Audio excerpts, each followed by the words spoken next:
Viewer discretion is advised. Prison reform is an agenda that seeks to improve the efficacy of the penal system. Penile. There's a word called penology. How gross is that? Luck. Oh. Gross. Is it the study of the penal system? Or Yeah. Is it? Okay. Yeah. Of the penis. Of the penis. Okay, improve the efficacy of the penal system, improve conditions within that system, and also to find alternatives to incarceration. Because the end game, the end goal is to not be incarcerated, I guess. Part of this agenda is reforming incarcerated individuals to make sure that they stay out of prison once they're released. But let's look at criminal justice reform overall. This is from the Equal Justice Initiative. The U.S. has 5% of the world's population, but nearly 25% of its incarcerated population. That is a fucking bonkers statistic. I know. And I know we've talked about it before. I'd heard but it. Yeah. Every time it's like, God It damn, blows you away. Yeah. We really can't do any better. Mm-hmm. Our spending on jails and prisons reached $87 billion in 2015, an increase of 1,000% from $7.4 billion spent in 1975. I was talking with a boomer who I love, a loved one boomer, and they were saying like, well, maybe, like prisons are so expensive. We're paying all this money for these prisons, blah, blah, blah. Maybe we need to cut costs. Maybe they shouldn't be prisoners shouldn't be given 3 meals a day. And this boomer was saying, like, I often don't have time to eat 3 meals a day. I just eat 2 meals a day. And like these prisoners have it like cushy. They get 3 meals a day. And I had to be like, I don't think that's where the costs are coming from. I think the costs are coming from the fact that they are for-profit prisons. Uh-huh. And like cutting people's food rations is Isn't probably the way. The food is not where the money's leaking out from, because sure if you isn't. know what the fuck they eat in there, it's not. right. It's not expensive. It's And that's moldy cheese on moldy bread. Yeah. I feel like I did get through to the boomer on this particular occasion, I think, because they were like, oh, yeah, they are for profit. That is probably where all the money is going. And I was like, Uh-huh. okay. We're going to get to a lot of this. Yeah. Another stat that I read that I don't think I cited was that when all is said and done and all the costs are thrown together and like tallied up, it costs taxpayers closer to $1 trillion every year to maintain these prisons in our country, which is fucking crazy. In 1972, there were only 200,000 people incarcerated in the U.S. Today, that number has grown to 2.2 million. Jesus. And it's not like people are getting more violent or that our population is exploding to this degree. Right. We're just imprisoning more people. Mm-hmm. And the statement on their homepage pretty much sums it up, and it reads thusly. In the American criminal justice system, wealth, not culpability, shapes outcomes. Many people charged with crimes lack the resources to investigate cases or obtain the help they need, leading to wrongful convictions and excessive sentences, even in capital cases. Racial disparities persist at every level, from misdemeanor arrests to executions. The quote-unquote tough-on-crime policies that led to mass incarcerations are rooted in the belief that Black and brown people are inherently guilty and dangerous, and that belief still drives excessive sentencing policies today. The whole crack cocaine versus powder cocaine. Everything. I know we've talked about it before, but I'm just flagging things. The broken windows thing. More incarceration doesn't reduce violent crime. Using prisons to deal with poverty and mental illness makes these problems worse.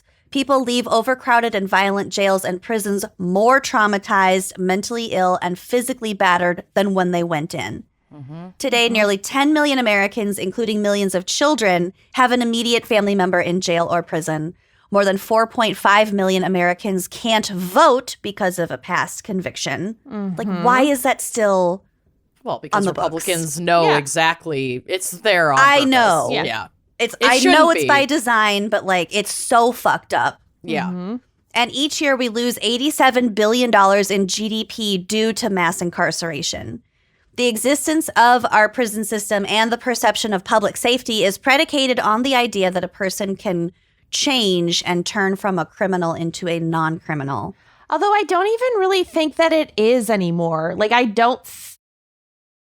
I really think that maybe that's never actually been the case, and that is just the propaganda line. It totally is the propaganda. Yeah. Like, Yeah, It was never meant to relates do to that. the perception of public safety. Exactly. It's all about perception. right. But prisons have always just been like a place to punish and Dump. park Yeah. mostly In this poor country, people. yes, but Yeah. in around the world, that is not the case in every place, which is where I'm getting to it. It's a hope that exists for people outside of the prison as well as inside. And this next part is from an article from USA Today, which was written at the beginning of Trump's presidency. The question of whether people change is central to the criminal justice debate that has shifted so rapidly between the Obama and the Trump administrations. From Trump's comment during the final presidential debate about bad hombres. God, that seems like a long time ago. Yeah, right? Doesn't it? Yeah. It was. There have 20 been I've That lived last 1,000 debate- lifetimes since Yeah, then. that last debate would have been what, 2015? Yeah. And we're coming up. We just entered 2023. It would have been in 2016. But yeah. The It's, I mean, debate? it's The debate was in 2015. She's right. Yeah. Because then, the presidential debate would have been right before the election. Would it not have been? Yeah. yeah, and but the election, he was inaugurated in January of 2016. The election was in November of 2015. Mm-mm. The election was in 2016. oh, Was it? Yes, And he didn't take office until 2017? correct. she's right. Lucy's right. Yeah, I just really melted that. I'm telling you, time is Away. an absolute illusion. And this feels like 25 years ago, at least. Yeah. Ah, that's crazy.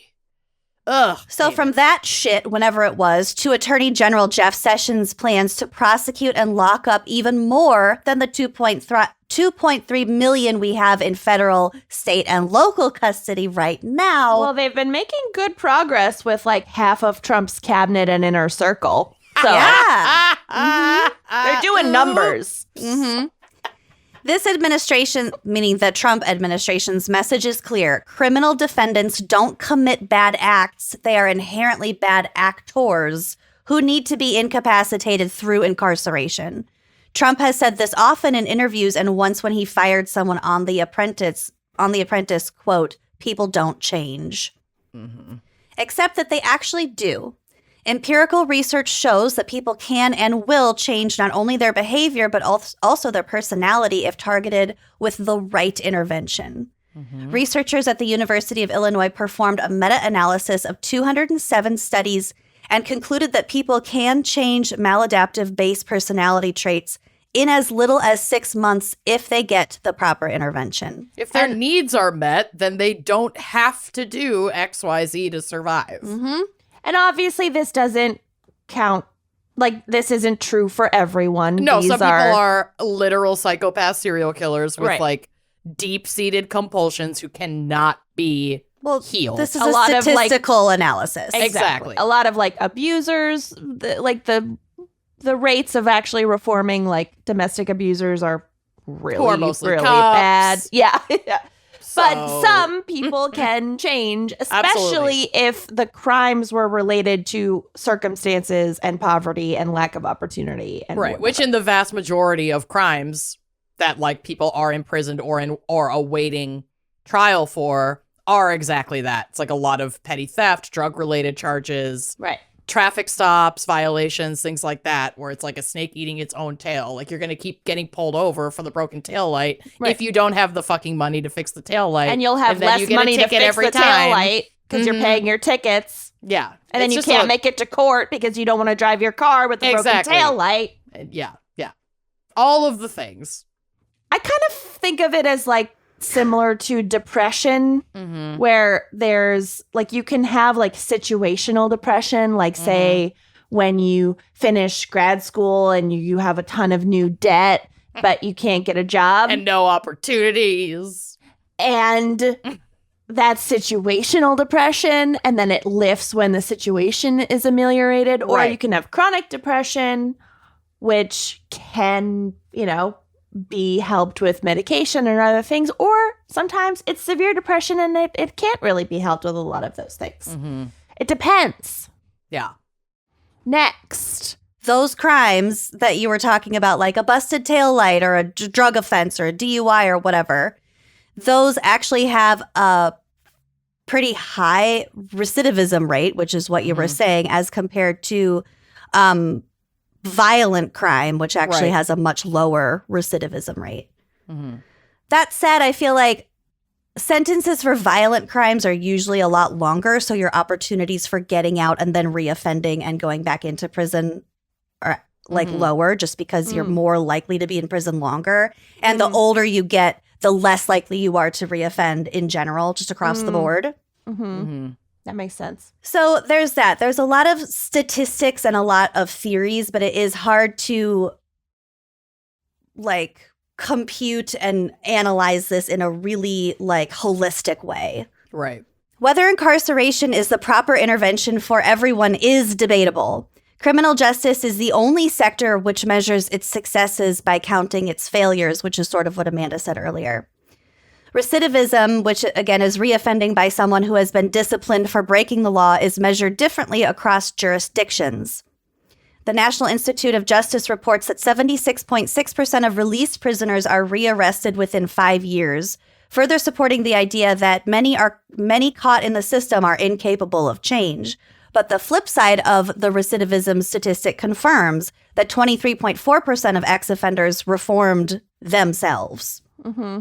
And also just being arrested and being caught doesn't necessarily mean that you're committing more crimes. Mm-hmm. You know what I mean? You might just be more likely to be caught because You might be in a more heavily policed neighborhood. You might, there's so many circumstances. Plenty of people commit a lot of crimes every day in a row and don't get arrested for them and don't get caught. It doesn't mean they're not committing more crimes. Right. You might have lost your job because of a previous incarceration, and then you're more desperate because you're not employed, and then that leads to just more and more. It's a snowball effect when it comes to these public order type crimes. Right. Or when you are caught, you're more likely to actually be arrested and charged because you have a previous conviction on your record instead of just a young kid making a mistake and give them another chance. Mm-hmm. Well, and certain things are criminalized as part of your parole, where Lucy mentioned if you lose a job, it's that could be a violation of your parole to not be working. And then you have a conviction on your record and it's hard to get a new job. And now you are a criminal just for violating your terms of release for being unemployed. Same thing with housing. It can be harder to get housing, but it could be a term of your parole that you need housing, but then you can't get housing with a conviction on your record, and then the act of literally being unhoused is a criminal act. And now you violated your parole and you're going back to prison. How do you fucking ever get out of it? So this cycle is a apparent lack of any kind of reform in this country. So misperceiving crime as a lack of character rather than a suspension of it will continue to impede justice reform efforts under the Trump administration. Many perpetrators had their normally law-abiding nature hijacked by drugs or illness. 80% of offenders abuse substances, and about 60% of arrestees test positive for illicit drugs. And there's upon literally their arrest. nowhere for them to turn. The wait times to get into any kind of treatment program are absolutely absurd, and you have to already be clean to get into a lot of the treatment programs, which I know we've talked about before, but that is fucking absurd. More than half of incarcerated people have been diagnosed with mental health problems, and some exercise just bad judgment in pursuit of an illusion or an opportunity or something. You can just fuck up. You don't need to be fall into any of these categories. You can just fuck up. So these prisoners don't need to change. They simply need to revert back to who they are with interventions designed to help them achieve that goal. So what does rehabilitative incarceration look like? And this is from an article by the National Bureau of Economic Research that compared average sentences and recidivism rates in the U.S. versus Norway. So in Norway, the average time spent in prison is a little over 6 months, which is similar to most other Western European countries. This contrasts with the average U.S. prison time of almost 3 years. Jeez. Which is in large part the reason why the United States is an outlier in its incarceration rate compared with the rest of the world. Norway places low-level offenders in open prisons with more freedoms and responsibilities than in U.S. prisons, and high-level offenders in closed prisons with more security. So this provides more separation between minor and hardened criminals. And that does not exist in prisons in the U.S. Well, these it does poor like a kids little sitting in- bit. Yeah, but then if you think about, like, we just did Rikers Island crimes. Right. These poor kids sitting in fucking Rikers waiting for a trial date because they couldn't afford their bail or some bullshit. There's a lot. It really depends a lot on the jurisdiction and also on your means. I mean, wealthier people can afford representation to Get 'em argue in a better their prison. way into a better and lighter prison that is, less violent and whatever. And poorer people don't have those means. They end up going to a more violent, kind of chaotic facility. Then they get into more trouble for getting involved in violent acts in prison, probably that they didn't want to be involved in the first place. Yep. So yes, it's possible in the U.S. for it to shake out that way, but for most people, that's not what happens. But that is the way that it works overall in Norway. There is no overcrowding in Norwegian prisons and better personal safety, with each prisoner being assigned to their own cell and a higher inmate-to-staff ratio than we have here in the U.S. Prisons in Norway also offer well-funded education, drug treatment, mental health, and job training programs. Finally, Norway places an emphasis on helping ex-convicts integrate back into society with access to social support services and active labor market programs. And I know a lot of folks listening to this are probably thinking, like, well, Norway is so much smaller than the U.S. and their population is, like, again, this is a smaller scale, which I understand. Like, the country of Norway has about the same population as, like, the state of Minnesota. So, like, yes, that makes an impact, but this is not so much about population size, but about resource management in their, like, whole framework of their justice system. And, like, considering how much money goes into, quote unquote public safety in prisons in the United States, it's not that we don't have the funds to put them into these types of practices. It's that the people who privately own the prisons still stand to make too much money from the situation as it stands. Yeah, this is from an economics journal. This is about the data. Yeah, we the spend numbers. a lot more money per capita on our prisoners than they do in Norway. Correct. And they're Well, they only get 2 meals a day over there. Oh, right. It saves them so much money. But that's what's so crazy is that, like, the resources that we're providing people are infinitely worse, and we're spending infinitely more, similar to our healthcare looking system. So among their other findings includes this. The reduction in crime is driven by individuals who were not working prior to incarceration. Among these individuals, imprisonment increases participation in programs directed at improving employability and reducing recidivism, and this ultimately raises employment and earnings while discouraging criminal behavior. Yep, because their needs are getting met. If you go into prison, you don't have a job in the first place, which Or a skill. could have contributed to the reason why you're in prison. Yep. You are way fucking more likely to get out and have your training and get a job when you are released from your average 6 month stay in prison. And I don't know what their legal framework is in terms of hiring folks who have criminal records, but if it's less sounds intense like there are than it job is here. placement programs. Right. Right. That's what it said. Yeah. So like here, we quote unquote have programs like this where you can learn a trade or get your education and then, work with, get some like aftercare, quote unquote, leaving prison. But there's vastly underfunded and under-resourced and understaffed, And a lot of considering places we have won't a hire booming people with prison. Convictions. Exactly. So even if they did have access to those like post-incarceration pairing resources, maybe the only place they have to go is like home with their families, and it's in a smaller community where they don't have as many resources. I don't know. It's just there's so much involved in this. People are sent to a specific address, like they have to be at a specific address during their parole, and if they don't have access to transportation or to opportunities within like a immediate range around that address, like what the fuck are they gonna do? So just a little bit more. The effects of incarceration for this group are large and economically important. So this group meaning the group that did not have a job when they went into prison. Imprisonment causes a 34 percentage point increase in participation in job training programs for the previously non-employed. And within 5 years, their employment rate increases by 40 percentage points. Wow. At the same time, the likelihood of reoffending within 5 years is cut by 46 percentage points.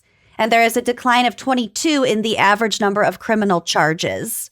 Wow. So, like, it's insane how immediate those results, and immediate there, you educate people and you give them some opportunity, and guess what? They're gonna don't have to make sell use drugs of, or hold up a gas station or So and obviously, this isn't true for everyone. Like we said before, like I understand if you own a business, you don't want to hire someone with a violent criminal record, like a rapist or whatever. Like I completely understand that you want to make sure that like your safety, your family's safety, your fellow, like your coworkers and employees' safety is taken into account.